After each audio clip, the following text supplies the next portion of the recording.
샬롬. 여러분 평안하시죠? 오늘 하나님이 우리에게 주신 말씀과 함께하는 특별한 시간 시작해 볼까 합니다. 자, 오늘의 말씀은 누가복음 2장 1절부터 20절까지거든요. 이 말씀 함께 듣고 말씀 나누도록 하겠습니다. 제2장. 그때 가이사 아구스도가 영을 내려 천하로 다 호적하라 하였으니 이 호적은 구레뉴가 수리아 총독이 되었을 때 처음 한 것이라. 모든 사람이 호적하러 각각 고향으로 돌아가매 요셉도 다윗의 집 족속이므로 갈릴리 나사렛 동네에서 유대를 향하여 베들레헴이라는 다윗의 동네로 그 약혼한 마리아와 함께 호적하러 올라가니 마리아가 이미 잉태하였더라. 거기 있을 그때 해산한 날이 차서 첫 아들을 낳아 강보로 싸서 구유에 누였으니 이는 여관에 있을 곳이 없음이로라. 그 지역의 목자들이 밤에 밖에서 자기 양떼를 지키더니 주의 사자가 곁에 서고 주의 영광이 그들을 두루 비추매 크게 무서워하는지라. 천사가 이르되 무서워하지 말라. 보라, 내가 온 백성에게 미칠 큰 기쁨의 좋은 소식을 너희에게 전하노라. 오늘 다윗의 동네에 너희를 위하여 구주가 나셨으니 곧 그리스도 주시니라. 너희가 가서 강부에 쌓여 구유에 뉘어 있는 나귀를 보리니 이것이 너희에게 표적이니라 하더니 호련히 수많은 천군이 그 천사와 함께 하나님을 찬송하여 이르되 지극히 높은 곳에서는 하나님께 영광이요 땅에서는 하나님이 기뻐하신 사람들 중에 평화로다. 천사들이 떠나 하늘로 올라가니 목자가 서로 말하되 이제 베들레헴으로 가서 주께서 우리에게 알리신 바 이 이루어진 일을 보자. 빨리 가서 마리아와 요셉과 구유에 누인 아기를 찾아서 보고 천사가 자기들에게 이 아기에 대하여 말한 것을 전하니 듣는 자가 다 목자들이 그들에게 말한 것들을 놀랍게 여기되 마리아는 이 모든 말을 마음에 새기어 생각하니라. 목자들은 자기들에게 이르던 바와 같이 듣고 본 그 모든 것으로 인하여 하나님께 영광을 돌리고 찬송하며 돌아가니라. 아멘.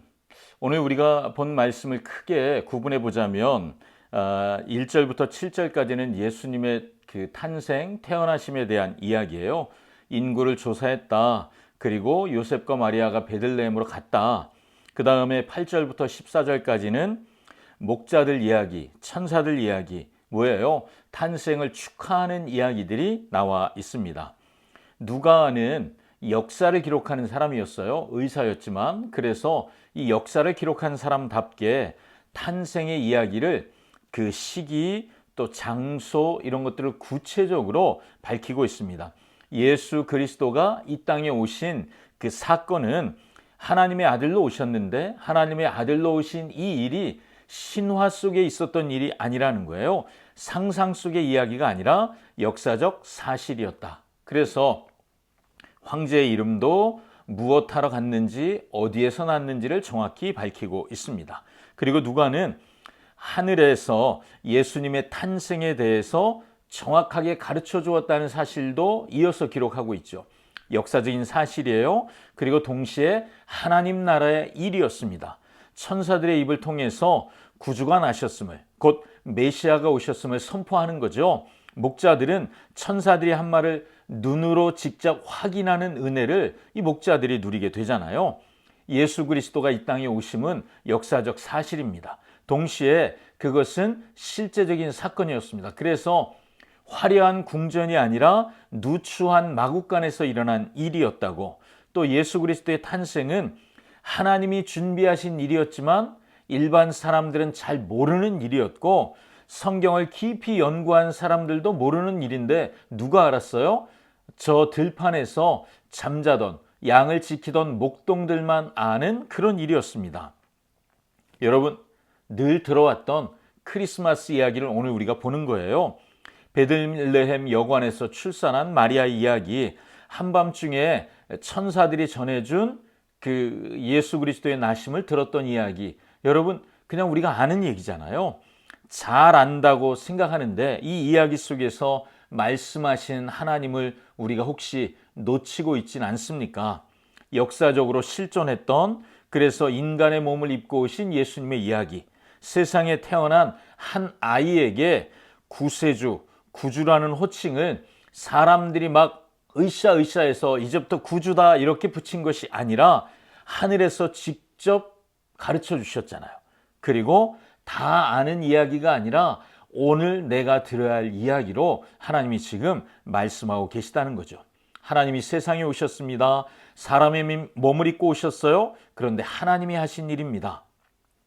여러분, 우리가 다 아는 얘기예요. 그런데 새해가 시작되고 다시 크리스마스 이야기를 우리가 묵상하는 거잖아요. 지난 연말에 들었던 본문이기도 하죠. 그런데 오늘 우리에게 그렇게 말씀하시는 거 아닐까요? 다시 들어라. 여러분, 누가복음 이야기를 우리 잘 안다고 생각할지 모르지만 오늘 하나님 우리에게 말씀하시는 거죠. 다시 귀를 열고 이 복음의 이야기를 다시 들어라. 여러분, 내가 들어야 할 말씀이 있다는 거예요. 이제 시작되는 누가의 복음 이야기를 주님의 음성으로 듣겠습니다. 잘 아는 이야기가 아니라 오늘 나에게 주시는 말씀으로 듣겠습니다. 이런 고백이 우리에게 필요하다고 믿습니다. 하나님은 하나님의 말씀이 성취되기 위해서 문을 여는 시간, 그리고 그것을 완성하는 시간을 하나님이 정하신 거죠. 그리고 하나님의 때가 되어 하나님이 그 말씀을 이루시는 거예요. 여러분, 시간만 흐르면 하나님의 약속은 반드시 성취됩니다. 믿음이란 말씀이 성취되는 시간을 기다리는 거예요. 지금 당장 내가 원하는 시간에 성취되는 것이 아니라 믿음이란 하나님의 시간에 말씀대로 행하실 것을 믿고 기대하며 기다리는 거예요. 그러니까 믿음은 기다림의 싸움이죠. 여러분, 믿음으로 하나님의 약속을 붙잡으십니까? 그렇다면 우리에게 필요한 게 뭐냐 하면 기다림이에요. 믿음은 기다림입니다. 하나님을 기대하며 기다리는 시간이죠. 오늘을 사는 이유, 하나님 우리에게 오늘이란 날을 주신 이유는 뭐예요? 그 말씀을 기다리는 날이에요. 그 말씀이 오늘 내 삶에 이루어지기를 기다리며 기대하는 날을 하나님이 오늘이라고 우리에게 주시는 거죠. 그리고 내게 이미 말씀하셨던 그 말씀들이 오늘 이루어지는 날입니다. 오늘이 아니어도 괜찮습니다. 하나님이 반드시 행할 것이기 때문이죠. 나의 하루는 주님을 기다리는 시간이에요. 나의 하루는 말씀이 성취되도록 하나님이 나에게 주신 시간입니다. 그렇다면 말씀과 함께 이 하루를 어떻게 살아야 할까요? 오늘 하루를 어떤 마음으로 살아야 할지 분명하죠. 하나님이 주신 말씀이 이루어질 것을 기대하며 이 하루를 사시는 거예요. 마치 초대교회 성도들이 마라나타, 이게 뭐죠? 아멘 주 예수여 속히 오시옵소서. 주님이 오늘 오실 것처럼 그렇게 우리 초대교회 성도들이 살았잖아요. 그것처럼 하늘에 이상한 구름만 떠도 주님 오실까 소망하는 그 마음처럼 오늘 하루를 살며 이 순간이 하나님의 말씀이 응답되는 순간인가? 이때인가? 우리 자녀들의 이런 반응이, 우리 이웃들의 이런 말이 지금 하나님의 말씀이 이루어질 때인가? 이것을 소망하며 기대하며 때로는 가슴이 두근두근거리며 그렇게 하나님의 약속이 성취될 것을 기대하는 날. 여러분, 오늘이 그런 날입니다. 말씀과 함께 그런 날, 오늘을 행복하게 사시기를 축복합니다. 기도하겠습니다.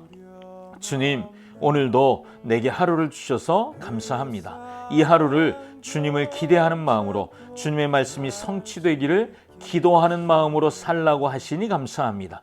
오늘이 아니어도 기다림으로 채워져야 하는 시간들, 주님, 이 기다림의 시간이 지루하지 않도록, 지치지 않도록 주님, 우리를 인도해 주시옵소서. 그래서 매일 매순간 하나님의 임재를 맛보며 혼자 보내는 시간이 아님을 깨닫게 하여 주시옵소서. 주님이 맡기신 일, 세상 가운데 나에게 행하라 하신 그 일들을 하는 시간, 그것이 또한 오늘인 것을 기대합니다.